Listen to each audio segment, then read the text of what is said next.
Hi, Cathy Harding. Happy New Year. Welcome to 2010 and the first issue of the year. We have a cover story by Chiara Canzi, and it's we're upbeat, but it's a pretty sad tale. Yes. And it starts, like so many of these stories do, with the state budget, which is in a catastrophic state. Yes. And along with shutting down many other facilities around the state, the Community Resource Pharmacy provides medications to the neediest Virginians. Has been shut down. Yes. As a result of budget cuts.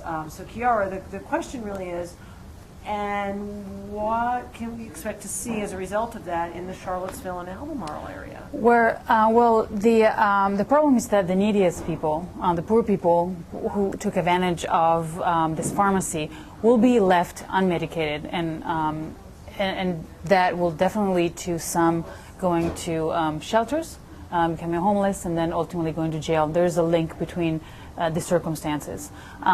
In Region 10, who with the 40 other community service boards will be given some of the money that the state would have given to the pharmacy, but they had the task to find prescription drugs at a kind of a normal price. Right. So that's going to be a really tough problem. Yeah, and they're already so tapped out. Yes, as they it are. is, Region Yes. 10.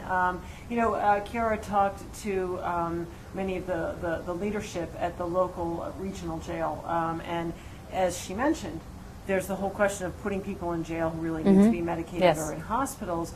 But past that, there's also, once they're in there, the whole problem of mixing populations and how much more expensive it is Yes. to the facilities Absolutely. to take care of mentally ill patients who are under or unmedicated. Absolutely, yeah. So it's just a snowball effect. It really is, yeah. Jails now have basically become a mental health facility. They have more mentally ill inmates than healthy inmates. And which I'm is sure there's pretty a lot sad. of recidivism. Absolutely, So warehouse yes. effect.